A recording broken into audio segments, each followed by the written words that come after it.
Cloud. Good morning. We're here at User's Guide to the Soul, just going live on Facebook. Good morning, everyone. Hope you join us for this beautiful class. We've got a nice group here of regulars, and we hope that perhaps you'll join us in Zoom as well. We have people jumping in every few months. We get a couple new people, so you're most welcome. Just want to make sure that we are live on Facebook. I think we are, so welcome if you're joining us on Facebook. I'm going to be keeping an eye on any questions coming from the Facebook community. So I see us here. Please add questions or comments right in the comments, and I will respond in the class. So looking forward to you joining us as we learn the entire purpose of humanity. It's a big, big claim, and yet, like I say, we're learning at the feet of the Alter Rebbe, one of the great mystical masters of the Jewish tradition of all time. And we are in a 3-chapter section of this book of the Tanya that explains the purpose of existence, as it were. So a big claim, and I think it really is delivered. Let's catch anyone who's new up. Chapter 34, we learned about the real meaning of a physical mitzvah and how powerful a physical mitzvah is. That if we want this mystical dwelling of the light of the Ein Sof, we want the Shekhinah that dwells over a group of 10 Jews, as you've heard described, if we want that over us, it's only physical mitzvahs that accomplish that. And we were taught about an example of a lamp. And if you picture yourself as a lamp, your body and your physical, your animal soul is the wick. The light above you is the light of the Shekhinah. In this metaphor, it's not your soul, it's the light of the Shekhinah, the dwelling of God's presence. And the oil that connects the light to the wick, that is your physical mitzvahs that you do. Why? Because it takes surrender. It takes surrender to be part of holiness, surrender of your identity. And no matter how lofty a soul may be, a soul is still a soul, whereas an etrog, or a chanukia, that has no will of its own. It's completely surrendered. And so it's those physical mitzvahs that can be the oil that allows the Shekhinah to dwell over our lives. Chapter 36, we learned about the purpose of creation being that God wants a dwelling place in the lowest aspect of reality, here in the physical world. So although we love glimpses we may get of higher spiritual worlds and learning about higher spiritual worlds, God didn't create the world so that the angels of Bria would exist. That's just a bad copy of the light that preceded it. Rather, God created the world for something new that would happen, which is this physical world, the bottom of reality, where it looks like there's no godliness whatsoever. And counterintuitively, it's only here that God's essence can be revealed when you and I do a mitzvah. And that's the whole reason why it was created. Not for the angels, not for the higher worlds, for you and I to put a coin in a tzedakah box at Temple Israel. And now in chapter 37, we're going to finish this 3-chapter section, and we're going to learn a little more about the mechanics by which that takes place. The mechanics by which what seems like the greatest concealment, this physical world where I can look at a pencil and say it exists on its own. Here it is, right? It's a reality. And there's something outside of God because I'm holding it in my hand here. This pencil has reality. I can see it. I can define it. Here in this lowest realm where it looks like it exists on its own, that becomes the place of the greatest revelation of God's essence. And it's only here where it can happen because of how we're set up, where we can do physical mitzvahs that are surrendered. And in fact, we're going to start with perhaps the most quoted line from the whole Tanya. I said when we started this chapter, let me see if there's any questions online. Who's with us online? Not yet. We started this chapter that this is the crux, this is the core of the system of Kabbalah called Chabad Hasidus, which we are learning. And this is perhaps the 3 chapters that changed Judaism the most of this whole book. And this is perhaps the line that is most quoted. And that is, let's go inside and then we'll talk about it. So we'll start with Cindy. We're on page 496, chapter 37 of the Tanya. I'm right? We finished 36 last week. Yes. Mhm. V'hineh tachlit. Rick knows I love that word, tachlit. Tachlis hashlemut hazeh shel yemot HaMashiach utchiyat hametim shehu gilui or ein sof baruch hu. V'alam hazeh hagashmi talui b'maasenu va'avodatenu kol zman meshech hagalut. Let's do the first two chunks there. Okay.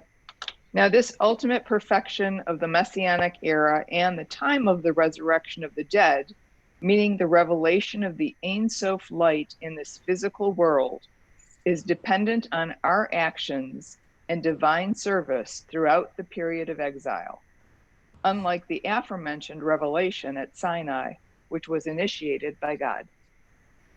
And this is something we need to remember. We're not just working for brownie points in heaven.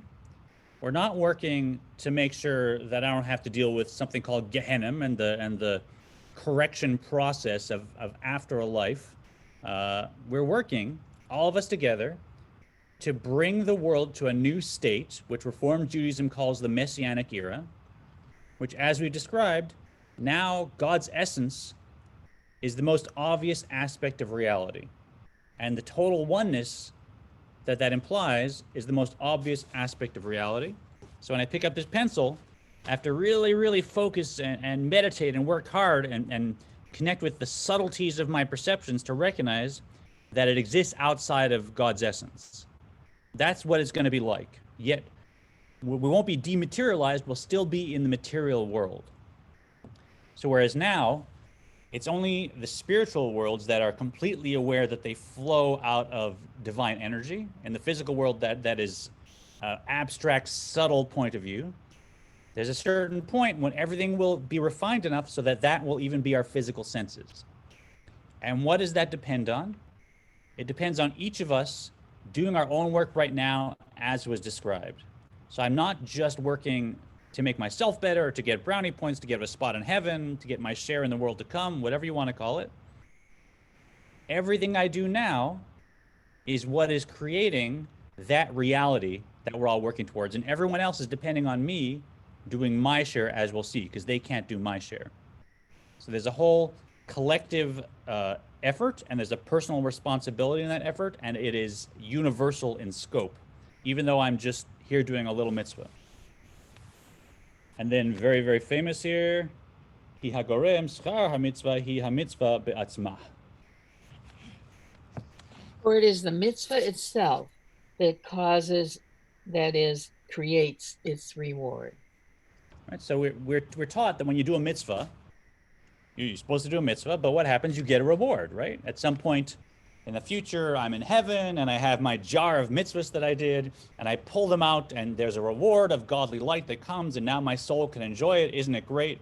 And let me do some mitzvahs so that I get to enjoy that in the future. There's truth to that. There is truth that once we are no longer embodied, we can perceive the divine light that our mitzvahs created, and that is the most ecstatic, wonderful experience for the soul. And also, it's true that the realization that we could have created that change and didn't is a very painful reality for the soul. So there is reward and punishment subjectively for me. But here we say the reward of a mitzvah is the mitzvah. The reward of the mitzvah is the mitzvah itself. What does that mean? And it's a key shift. It's kind of like this. If I talk to my 6-year-old child, and I say, I need you to clean your room. I got this bag of sour, what are those sour candies called? Sour, they love them. Super sours, lollipops, whatever. I have a bag of lollipops. If you clean your room, I'm going to give you your favorite color lollipop. You get to pick one. Now, is there anything about cleaning the room that would in and of itself produce a lollipop? Is the lollipop in any way connected to cleaning the room intrinsically?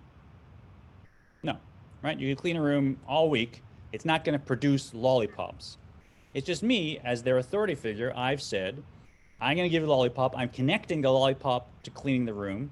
And the reward for cleaning the room is the lollipop, and I've assigned it. But it's not intrinsic. The reward for cleaning the room intrinsically is not the lollipop. But now, as an adult, if I happen to have a messy office and I look around and I say, oi, I got to clean this office. I'm going to sit down and clean my room. What is the reward for cleaning my room? Well, help me out. What's the reward for now when I clean them? Do I get a lollipop? What do I get? You get a clean room. Get a Yeah. clean room. You can find your stuff. Pardon me? You can find your stuff. Find your stuff, right? The characteristics of a clean room, the room being clean, And a that pat on the back from your parents. that too. But the reward is the room itself. And if I clean a room, is it intrinsic to cleaning a room that now it'll be organized? I can find things. My mind is at peace. It's better to look at. I have a better experience working. That is part of cleaning the room. It's intrinsic to cleaning the room. So when we say the reward of a mitzvah is the mitzvah itself, we're saying just that. It's not a situation where there's this light in heaven that is going to shine, and I'm going to receive that, and the pleasure I'll receive. The reward of a mitzvah is the effect the mitzvah itself has in correcting the world and bringing the world closer to that place where we're going to view it correctly, where we're going to have a completely unified experience being in the world. And that's all it is. It's not that God's going to now shine something on me when I'm in heaven. It's that I've done the mitzvah, and that's what the reward is. That's the effect of a mitzvah, is that's the whole point of us being here, taking steps to correct my share in the world, to bring the world closer to being completely whole, being completely one, being completely unified. Make sense?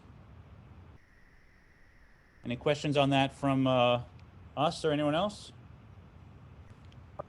I have a quick question.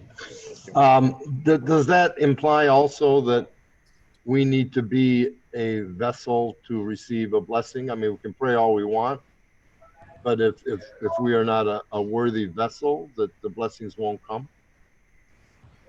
I think it's almost the opposite, in fact. I think it's almost the opposite, because, if it depends on me, it's a subjective experience, right? And we're talking about unity with God and bringing the world back to a place of total oneness. If I'm relying on my merit to receive a blessing and what kind of a vessel I am, I'm always going to fall short, because I'm the vessel. There's me, the soul. No matter how refined a vessel I make it, if I'm relying on that, I'm stuck being a vessel. Anybody can do a mitzvah, and it really doesn't matter. As long as there's the basic awareness that you're doing a mitzvah, it really doesn't matter about the quality of the vessel. In fact, almost the opposite. The worse a vessel I am, seemingly, right? The less I know, the less I've conditioned myself to do this, the harder it is for me to do it. Almost the more light the mitzvah creates, because the person doing it, it's less apparent. This is more, we're really more attached to the physicality of the world, and the mitzvah means even more. So in a way, you hear what I'm saying? It's almost the opposite. Yes, my soul and my Torah learning and all that depends on me as a vessel, and my subjective experience determines how much blessing I'll consciously receive. But in terms of what we're talking about, the purpose of our existence and refining the world, there it's all about the mitzvah, and it's objective. A mitzvah is surrendered, doesn't matter who did it, doesn't matter, if they had profound kavanah or they had just a basic sense, this is a mitzvah, it's what I do. Once it's done, that mitzvah is surrendered, it's created the light of, it's allowed the light of Shekhinah to dwell on my animal soul, over my body. It's actually elevated the energy of my animal soul, and it's caused the Shekhinah to dwell on that part of physical reality. And nobody's initials are on it. It doesn't matter. Once it's done, it doesn't matter who did it. My initials were on it beforehand. It was my share to elevate. But once the mitzvah's done, now it's part of holiness. That was great. Thank you. Makes sense? Yep. Thank you. And it's that your question is like it's our knee-jerk reaction, right? But doesn't it matter that, isn't it about me refining myself? And later in the chapter, and this is the key, the Alter Rebbe says, remember we said these three chapters are the, we got a few people joining, pardon me. These three chapters, they are the consolation, so to speak, for the Beinoni. that even if we're functioning as a Beinoni, we may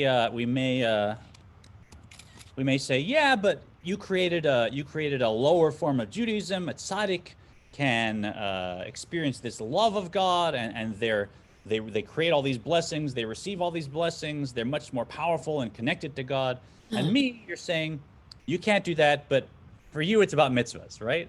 I get Judaism, remedial Judaism for the Beinoni. The Alter Rebbe is saying, not at all. Not at all. Even the tzaddik, who is experiencing the level of ahava b'tanugim, the highest level of love for the Ein Sof, even they, why are they here? To do physical mitzvahs. And if they want the Shekhinah to dwell over their animal soul, they also, just like the Beinoni or even a Rasha, have to do physical mitzvahs. That's the whole point of reality. And not only did the Beinoni come here to do physical mitzvahs, the tzaddik came here to do physical mitzvahs. We're all in the same boat, and that is the core, that is the essence of why we're here for everyone. And so the Beinoni needs to get over their inferiority complex, because even the tzaddik has to turn to an objective mitzvah and just put the coin in the tzedakah box in order to elevate reality. They can't do it by their kavanah. We'll get to that later. So, Yeah. Michael, you're saying that even if you do a mitzvah and it's only self-centered, and you do it only to impress somebody, give a lot of money for whatever, it's still a mitzvah that you're still raising your soul. Is that correct? Well, those weren't exactly, to be fair, those weren't exactly my words, were they? Well, is that what you're trying to say? You took a step further, right? And there's always subtleties. And yeah, you can do a mitzvah stam, you can do a mitzvah plainly for self-centered reasons. And then it is, you can argue it's a different category. And, if I really gave charity, just to prop up my ego, or because I wanted a favor from a politician, so I donated to their charity, and it was really totally self-centered. You could argue that now you got to go and you got to revisit that, and you got to do some tshuva to re-elevate that aspect of reality. There's some mechanics around that. But I'm talking about someone who wants to do a mitzvah for the sake of a mitzvah, but without profound meditation or kavanah or knowledge of the halacha or steeped in Jewish tradition. Just, look, I'm a Jew, so I shake a lulav and etrog. I'm a Jew, so I light a chanukiah, right? And I'm doing it because, yay, it's nice, it's Jewish, I've done it. Like, simple, I'm not intending to change the world. I don't have a profound experience. I just do it. I was taught to do it. I'm talking about that, the plainest, simplest way of doing a mitzvah has as much value and is the point of reality as much as the biggest tzaddik who lights a chanukiah or gives a coin. They are both here to do that. That's how they bring this final tipping point to the world we're talking about, and nothing else in their soul can achieve it. But you took one step further with the for my own benefit. I don't want to include that in this category if it's okay. Is that fair? You've learned too much Tanya. That's the problem. I have a question. Good question. I think we should stop putting people's names on parts of the temple that they give money for. That's really up to. So the question, if you didn't hear it, is so. Hi Tracy, good to have you online. Please let me know if there's any questions. Question is, okay, so if the best way to do a mitzvah is just not for myself, then should we say synagogues will no longer attach names to donations because that's the ideal way to give tzedakah. And that's really, it's a question of each of us has to make these decisions for ourselves, not for the other person. So when I'm encouraging someone else to give tzedakah, it's however they want to give it, however it's meaningful. If they want to name something, if they want to name something for another person, that certainly is not self-centered to be able to honor my parents or honor a relative. But overall, if I'm giving tzedakah, I myself should decide, do I want it to be anonymous? Do I want to attach it to a name? Do I want to attach my name to it? And if I'm talking about somebody else, now it's not my place to say how should they give tzedakah. That's their choice. But the point is, whether I gave tzedakah and my name is on a building, or I gave tzedakah and it was anonymous, that tzedakah is now a mitzvah that's elevating the world in how we described. And it really it doesn't matter so much how I did it, as long as I did it as a mitzvah. If I just did it simply as a mitzvah, understanding that's a Jewish positive thing to do, now this dwelling of the Shekhinah on the world and this creating a home for God in the lowest realm, it's happened. And the mitzvah is completely objective. It doesn't matter what my attitude was or how, in what refined a fashion I carried it out. Yes, Noreen. I'm not so bothered by that because I think it sets an example for other people to see what can you do, what kind of mitzvahs can you do, and it just, you know, I think it can be helpful to other people to see, you know, what is available. Yeah, certainly. So, you know, if we're doing and you know, since we're on the topic, let me put this out there. And I haven't approached. There's a few people I still want to approach. So if I haven't approached you, don't feel like you know, you weren't part of the clan. Definitely, you know, I just kind of started popping it out. But part of it's such a good segue. I got to do this. So pardon me. We're gonna take a diversion. Part of what we're learning is that we actually need to use physical reality to accomplish this the best. That the mitzvah, as we see of Torah learning, unites me with God the best. But in terms of my impact on the physical world, it's the physical mitzvahs that have the most power. And so to reflect that, one of the, call it campaigns or projects that the last Rebbe of this system put out there, among many, like people should put on tefillin and people should light Shabbos candles, all this stuff. He said, this book, the Tanya, which teaches that it's all about the physical mitzvah, that it's all about creating a home for God here in our reality, the lowest reality. I want this book, this physical book, to be printed physically on paper in as many cities where Jews live as possible around the world. Because that's the idea. We take trees, we make out of them paper, we print on it some Torah, and now we've taken a share of the physical world and all the water and minerals that went into those trees and the ink that went on, and we actually have the light of the Shekhinah dwell over it because now it's become a holy book. And not only do we print it and put it on a shelf, we make sure we put it into our hearts. Not in our shelves, but in our hearts. And we learn it, and then we do it. And we use it to make ourselves better and our communities better in every city. How many cities would you guess, someone I haven't spoken to, how many cities would you guess the Tanya has been printed in now? An official printing of, I think it's a minimum of 100 books to make a printing. Give me some numbers. Repeat, how many cities have the Tanya? No, the campaign is to print a physical Tanya. To print it for the, okay. In as many cities. So, you know, Toronto, they went and they brought a truck in and they brought a printing press and they ran the Tanya pages off in Toronto, and then they bound it and they put out, I think, 100 copies. And then, you know, somewhere in New Orleans, they went and they brought a printing press in. How many cities do you think the Tanya has been printed in at this point? What's a guess? 300. 500. 500. I hear 500. Do I have 800? Sure. I go 1,000. 1,000. So hold on to your hats. Right now, I spoke to the gentleman. His name is Shalom Jacobson, beautiful scholar, who is still running this campaign. It's over 5,000 cities. Over 5,000 cities that the Tanya has been officially printed in. And they have them all in a library with numbers. This is Tanya number 4003 printed here. It's a beautiful thing. So I thought, wouldn't that be fun as we're learning these chapters for us at User's Guide to the Soul to print a Tanya of our own here right at Temple Israel with our printers, with our paper, and get it bound and have like our edition of the Tanya. Because it's exactly what the chapters are about. Yes, Noreen? We are printing it. When we copy it out from, you know, to read. You know, that's sort of hopefully considered public domain. But I mean, like an edition of the Tanya with an official, connected to the editors of the Tanya. It has a a page with, where it was. It's like an official edition. Hey, this is mine though. So it's better than official edition. So you want your own. It's my own. Okay, well, we can arrange that. So here's my offer. I've spoken to a few people, but I'd love for anyone who wants, no pressure, to participate. The cost of printing a minimum amount, which is 100, and doing the smallest version, which is 4 inches by 5 inches, and it can't be bilingual because that's a whole other royalties thing. It gets very expensive. But the cost for that is $5 per Tanya to get them bound.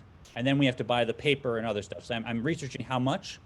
Expect the whole cost is something like $800, $900, probably give or take 200. So Jen and I will participate. We have a few people have already agreed. So if you would like to participate and have your name as one of the sponsors of the Tanya, and I'd like to dedicate it to my teacher, Laibl Wolf, who wrote a book that I picked up at the Crazy Wisdom bookstore in Ann Arbor and got me excited about Kabbalah. I'd like to dedicate it to him. But we'll each have our names on it, and we'll each get a copy, just a Hebrew copy of the Tanya with tiny print. You got to use a magnifying glass to read, but you'll have your own copy, and it'll be our Tanya that we printed. It'll be really reflecting these chapters, saying we want to take physical reality and bind it up with all this stuff we're doing and elevate it. Why does it have to be a small copy? Couldn't it be large print for those of us who are nearsighted? It can, but then the price goes up. So if we have a cadre who believes and would like, I'd love to have, a nice big copy. If we have a cadre that feels that's important, I can price out volunteer to bind the paper, buy the paper and bind a larger copy, and then we can open it up and read it more comfortably. So are there more than a few people that think that's at least worth looking into? I see Susan. Yes. Okay, well, I'll give Shalom a call. We'll see what the price point is if we want to go larger for a nice text. But don't answer here online. Let me know. Just email me, and if you're out there and want to participate, it's maya@temple-israel.org. Let them know you want to participate, and the more of us there are, the less it'll be for each of us. And feel free to make your donation anonymous. You can have a lawyer contact me who will not give me your identity, so it can be the highest form of tzedakah. To get back to our question, we've gone a little astray. Yeah, so it is a good example when someone gives tzedakah, and when we have a campaign, we say this family. That's correct. Right now, it's all in Hebrew. The lowest price point to start with a bilingual Tanya is $15,000. So I doubt we want to go there. No. I'd rather stick to $800, $1,400, $2,400. I think that's more doable than a major campaign like that. Can we do all English? Can we do all English? Since most people can't read the Hebrew. Interesting. Let me check. Let me check if there's an all English. That's a good question. That was my question. Okay, good. Let me check. I'll check into both of those. So yeah, when we do a campaign and so family, is a lead giver and gives $100,000 and everyone else is inspired, we could say that creates more tzedakah and there's merit. So it's a conversation. Very good. Let's see what's going on Facebook. Hi, Leon. Good to have you. Hi, Jody. Any questions? Please go ahead and add them. So here we are. That is the whole point of reality. And everything we do now, the final state of the world depends on our work now. This is everything we do now is what's going to bring that. So the whole point of existence depends on us doing physical mitzvahs. And nice if we know what they're about. That elevates us, but that's not the point. The point is doing them. Ki ba'asiyata mamshich adam gilui or ein sof baruch hu milmala lamata. By performing the mitzvah, man draws the revelation of the blessed Ein Sof from above downward. So that's what happens. When we do a mitzvah, there is Ein Sof light that comes directly down here, and the essence of God is revealed in the world. To be clothed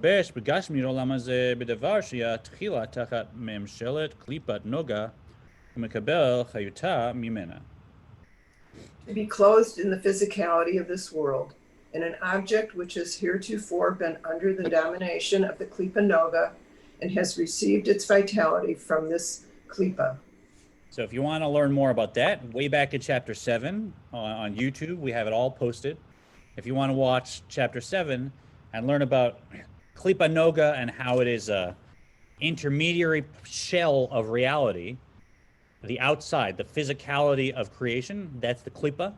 And this Klipa Noga, which has some divine light in it, and we can take it and we can either use it for self-centered reasons and push it back down into physicality and have more work to do later, or we can take it and as we're learning, do a mitzvah and elevate it back up to holiness, and now bring the world closer to its destination. We are on page 497, second paragraph. So if you want to look at chapter 7, we learned all about how when we use the Klipa Noga, the physical paper that goes into the physical book we plan to print, God willing, we take it and now we elevate it to holiness, and a more of the world is now tipped to that state that we call the Messianic era. Shehem kol dvarim hatehorim umutarim shena'aset bahem hamitzvah masit. Namely, all pure permissible objects with which the act of the mitzvah is performed. By performing the mitzvah, man draws the Ein Sof life upon the object with which it is performed. So we said the physical object is objective. It doesn't have its own ego that's going to get in the way. It's a mitzvah.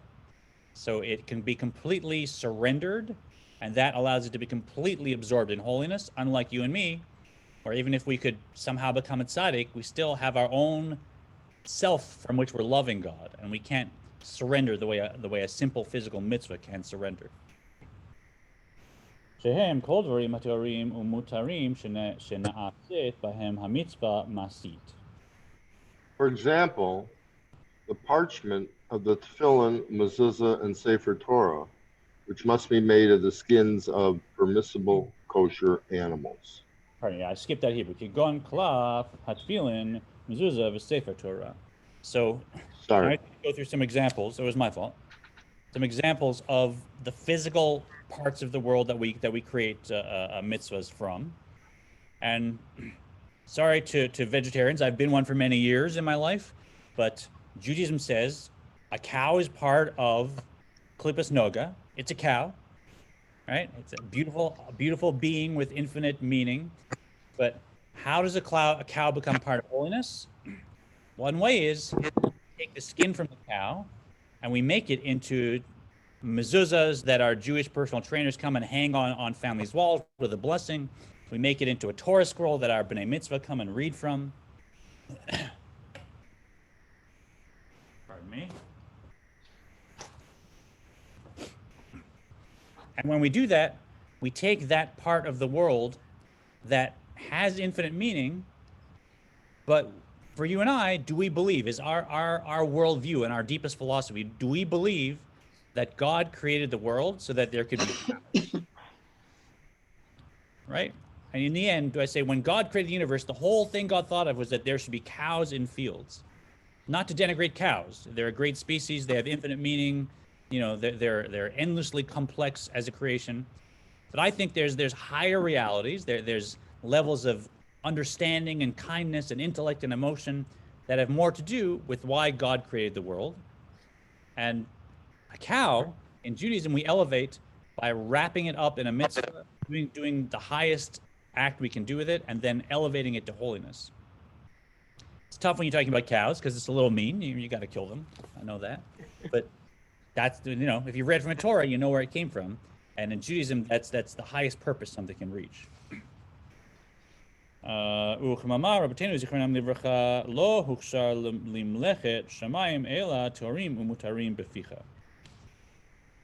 our sages state, for the work of heaven, that is, mitzvah objects, only that which is pure and permissible to eat may be used. Right, so his point is, there is Klipas Noga, which is this intermediate level of reality, which is a kosher animal that I can make a Torah scroll from. And then there's 3 impure klipot we learned about in chapter 7, which really we don't have any normal way to elevate. We just avoid them, right? You know, a temple, we don't serve pig. And spiritually, kabbalistically, that's because the animal, the pig, for the Jewish tradition, it's actually chained to reality, right? When something is asur, when something's forbidden, that means chained, that means attached. That means there's no way we can elevate it. It is firmly attached to reality, no matter what blessing or what simcha or what kavanah I have. If I eat that pork meat, it's not going to be elevated. It's not part of how we refine the world. And that's why, spiritually, And Kabbalistically, it's not part of the Jewish tradition. That's why we don't serve it at Temple Israel. So anything that's not part of Klippas Noga, we're not going to elevate it. It's just simply not dynamic for us. But, you know, a cowhide, or as we'll learn, an etrog or a tree, those we can use to do mitzvahs, and we can elevate them. And the key is, and we can't stress this enough, many other traditions believe that the way to refine the world is to make it more spiritual. And the more spiritual reality seems, the more refined it is, the closer we are to our goal, so to speak. But here we're staying completely in the physical. When I wrapped tefillin around my arm, those have not dematerialized. Even though I'm getting the essence of the Ein Sof to come right down into the lowest realm, I'm making a home for God, the parchment is still physical parchment. It hasn't dematerialized. And the whole point of reality is not to go back up into spiritual, although we love that, it's nice, and we want to engage that. The highest, the most important goal remains right here in physical reality, and that's why all the world was created, for our work here in the physical. And that's what distinguishes Judaism from almost any other tradition, and why we're so, as we said at the beginning of these 3 chapters, so focused on the physical act. Even before we have our philosophy, we have what you can do, what you can't do. And much later in history do we have our 13 principles of faith. So unlike other religions who first say, this is what you should believe, therefore you should do this, Judaism says, but here's what you do, here's what you don't do. What do you believe? Well, figure that out, right? And we did. After several thousand years, Maimonides came up with 13 principles of faith. That's not our guiding principle. Our guiding principle is what you do and what you don't do because of this, because we know God's essence can only come out in physical acts, not in emotions and spiritual movements. Yes, Joey? So then this explains the idea that that's the ultimate way that we are drawn closer to God, who is totally infinite beyond time and space, by doing the mitzvah that he asks us to do. He's asking us to do something, and as we do that mitzvah, that draws us closer. Yes, that's exactly it. Yeah. Okay. Thank you. And going on over the page, so now we'll move away from animals to plants. Much nicer to talk about. etrog she'eno orla ma'ot hatzaka she'enan gezel b'chayotze vahem.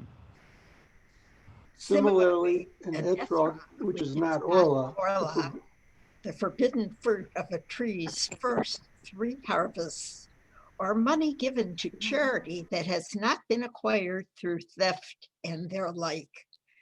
That is, other physical objects used in performing a mitzvah, all of which were previously in the realm of Klippas Noga, as the Alter Rebbe will conclude presently, are now merged into the divine will by serving the purpose of a mitzvah. Yeah, so Dan, why don't you do the next one? But so Joe, you brought up what God wants, divine will. This is what we're talking about. And let's be clear, there's nothing in the world that is not a product of divine will. There's nothing that exists that God doesn't want it to exist. And there's nothing that happens that God doesn't want it to happen. Nothing.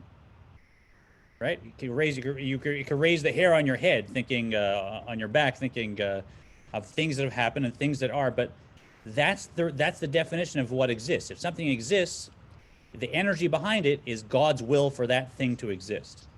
There's nothing in the world that is not a product of divine will. The whole world is a product of divine will, and yet, at the same time, the whole physical world conceals that it's a product of divine will. So that's true of everything in the physical world. It is all, if there's a mountain, the soul of that mountain, the divine energy creating that mountain every moment, that is simply Ratzon Elyon, God's will. God wants there to be that mountain. Otherwise, the mountain would revert to nothingness. That's how Kabbalah describes reality.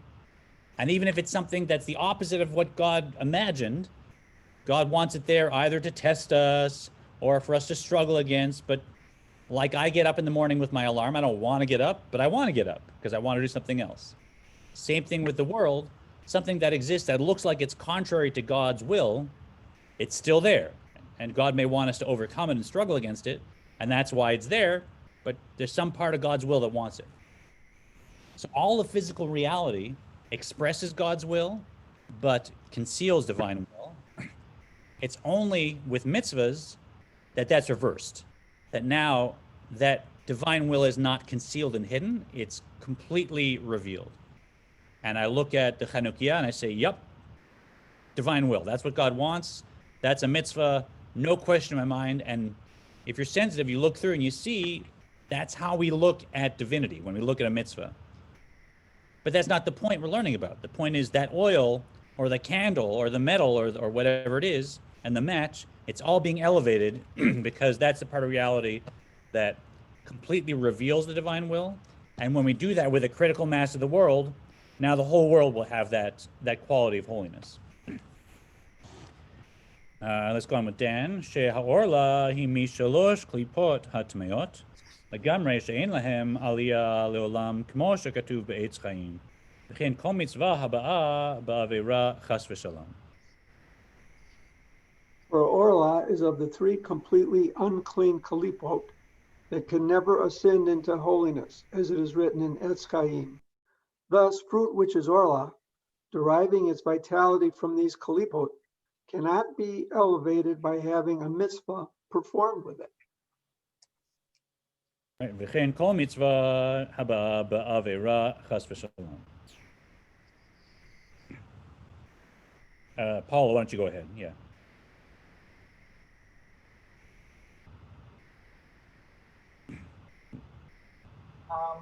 And similarly, any mitzvah whose performance involved a transgression, God forbid, since the sinful act receives its vitality from the three completely unclean kalipot, the resulting mitzvah cannot elevate it. So Rick, this is to address your comment from earlier. If I say I want to give mitzvahs, I want to give tzedakah, pardon me, I'm a good Jew, I want to give tzedakah, I've got no money, and I run out and I clobber someone on the head and take their wallet and take their $20 from their wallet and I say, I'm giving it to charity. Got it done. It doesn't matter it doesn't matter what kind of vessel I am. Now I've done it. I've elevated the world. Beautiful, right? Objective mitzvah. There I've crossed a line, right? So if I've literally done an avera, and that's how I'm doing the mitzvah, now it's still klipas, the three impure klipot, and there I haven't achieved anything. It has to be I have to be using the parts of the world that are dynamic, that can be elevated. And once I bump someone in the head and take their wallet, now the money in their wallet becomes the three impure klipot, and it is now chained to reality. And no amount of good I do with it is going to help from a kabbalistic perspective. No Robin Hood. That's right. No Robin. We're not Robin Hoods. Yeah. ועכשיו שמקיים בהם מצוות השם ורצונו. Ruth, would you like to read this one, bottom of 498? You want to unmute as well. Are you with us?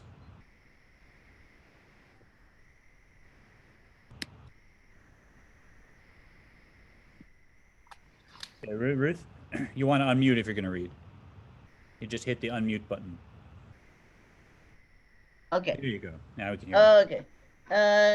From now that one, bottom of 498. now that one fulfills God's commandment and will with these objects, let's go on. Hooray! The vitality within them ascends and is dissolved and absorbed into the blessed Ein Sof light, which is His will, that is clothed in the mitzvot, the divine will that each mitzvah represents. That's what we do. And you can grow up doing it and think it's just Jewish custom or whatever, but if you start to become sensitive to this, it can really change everything about how you live, how you speak, knowing that that is the whole reason why the world was created. The world is depending on me to do it, and it has real impact, that I'm bringing the essence of the Ein Sof right into the lowest realm, and I'm bringing joy to the Ein Sof. How wonderful. right? Harechiyot shebehem ole umitbatel v'nichlal be'or ein sof baruch hu. Shuritzono yitbarech hamulabash behem, and going on. Me'achar she'ein sham b'chinat hester panim klal lastir oro yitbarech. For Susan, why don't you go ahead? Me? What's the name? Susan. Susan. Unmute. For in the mitzvah, there is no concealment of the countenance whatsoever to hide his light, preventing the object from being absorbed in this light. It is stated earlier, wherever the Ein Sof light stands revealed, there is no separation from God. Everything is united with his light. In this case, the object with which the mitzvah, representing revelation of the evil will in light of the Ein Sof, is performed. Right, of the will. So we said. Oh, excuse me. Yeah. So all of reality, physical reality rather, conceals its divine source. And in a mitzvah that is completely revealed, and there's no concealments of the countenance. There's no concealments of God's essence. And as we said a few times, that's the definition of what having a home is, right? God wants to have a dira b'taktonim, a dwelling place here in the physical world. What is the quality of my home in terms of me? Home is where I have no filters, I have no masks, I'm not putting on a role.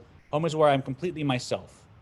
I relax, I say what I think, I behave the way who I am. I'm not being a public figure, I'm not being a counselor, I'm not being whatever, I'm not being a citizen.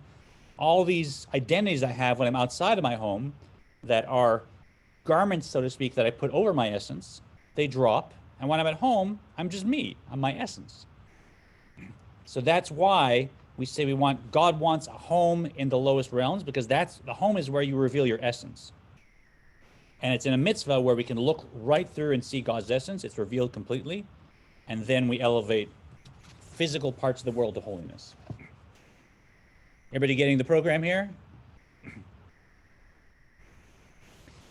And now we'll look not just at the physical world being elevated, but how, as we learn, the expenditure of the nefesh be'amit, so the energy that the nefesh be'amit is running through, is working with, and the physicality that fed that energy, that is actually also unified with the Ein Sof completely, and just like the mitzvah, becomes part of holiness.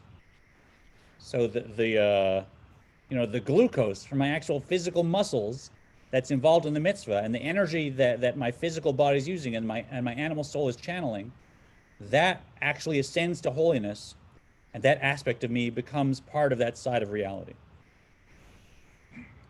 V'chein koach nefesh hachiyunit, right? Koach, the power, not the nefesh itself. Shebe'evrei haguf hadam hamakayem hamitzvah hu mitlabesh gam ken b'asiyah zo. Similarly, the power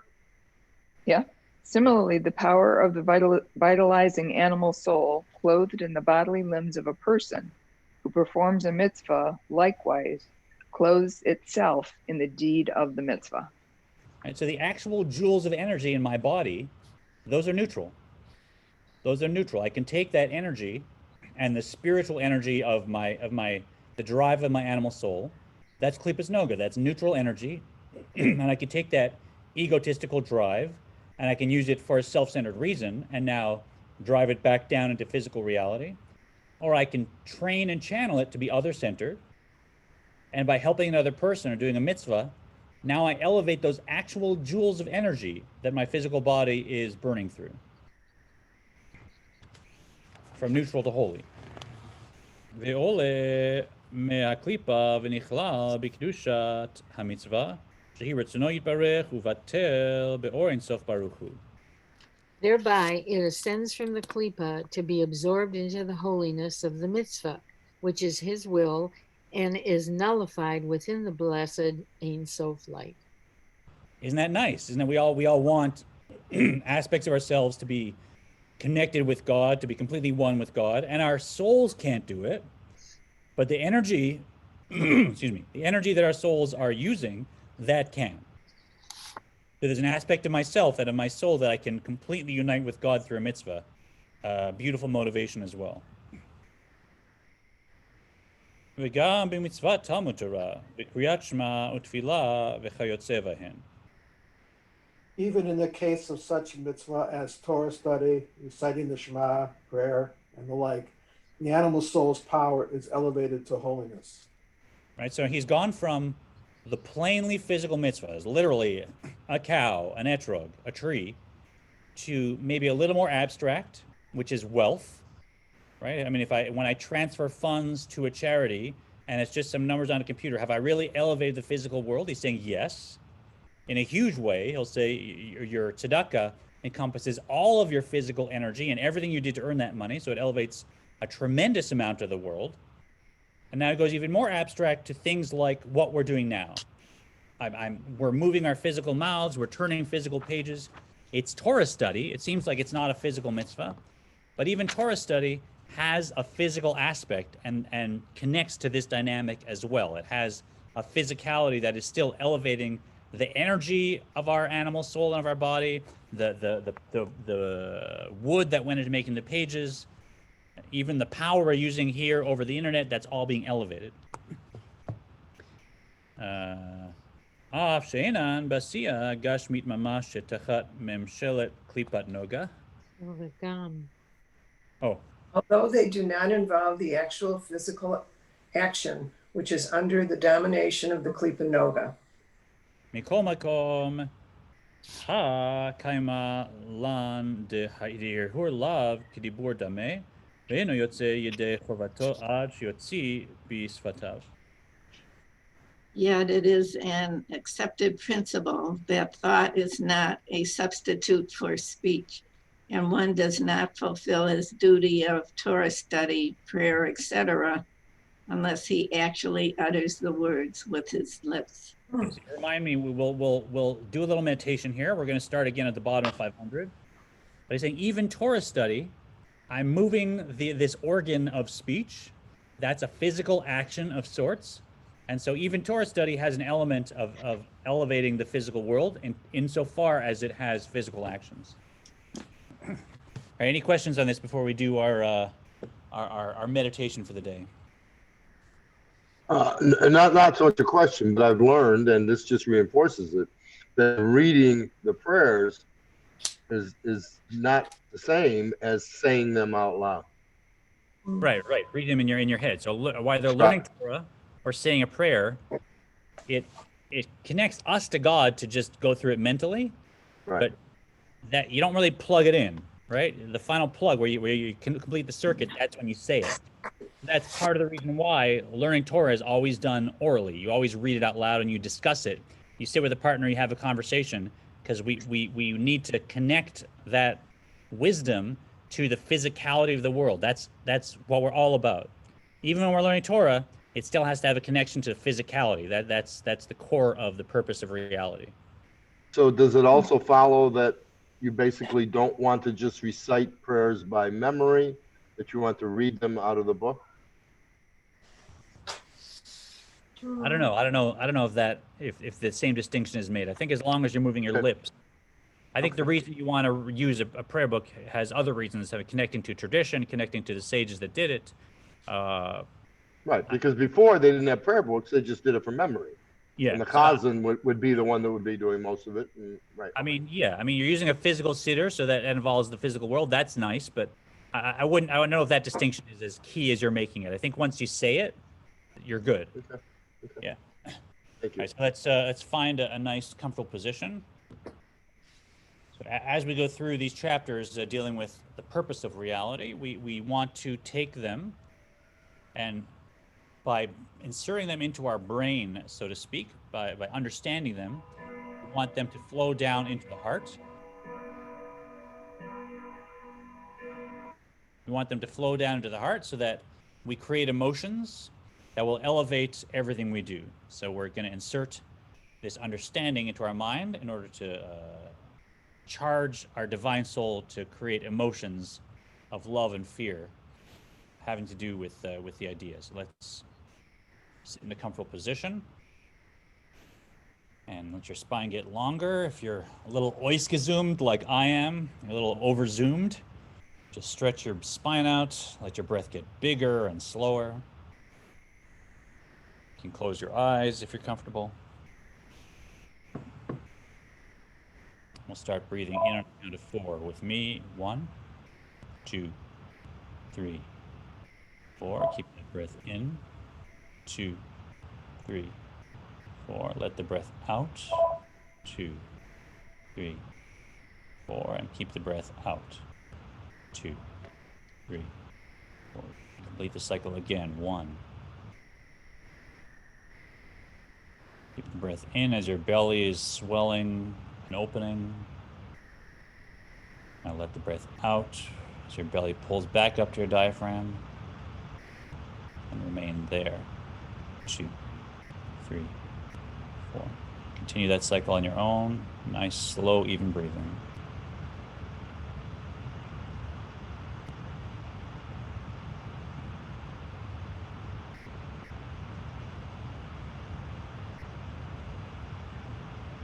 And let's bring into your mind this divine concept. The purpose of reality is to create a physical home for God in the physical world. Adira b'tachtonim. Let's insert that into our mind.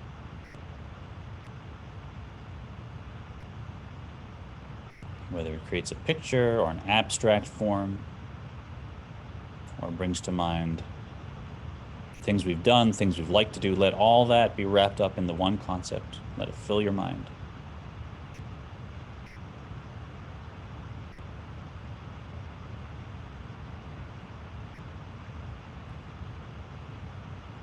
See the Ein Sof light flowing into all those physical acts that we'll do, that we are doing, that we've done.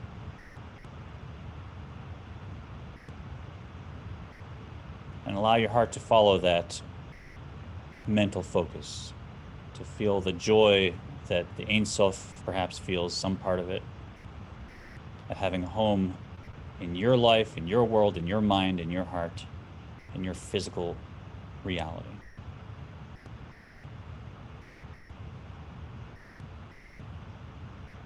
So, as simple as that and as profound as can be, just focus on that. Focus on that concept and let the emotions flow. You are connecting your divine soul to your heart, and you are elevating so many aspects of the physical world around you. It's as simple as that. Let it grow stronger.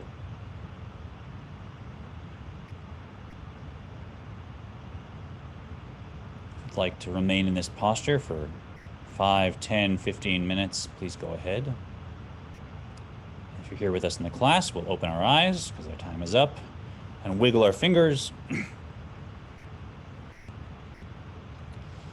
And if anyone who's new to our class thinks that a simple meditation like that doesn't have power, just consider how powerful some of our stress meditations are, or our resentment meditations, where I can think of something 25 years ago that happened and feel anger or perhaps other emotions. Even cause myself physical ailments, God forbid. Imagine how much power we could do if we created a positive meditation, focused on that, and allowed our divine soul to create positive emotions that would bring health, please God, that would elevate the world. It's a powerful technique. Don't be fooled by its simplicity. Wonderful. Thank you for joining us. We're going to sign off from Facebook, and hope to see you next time. We'll finish our recording. Stop.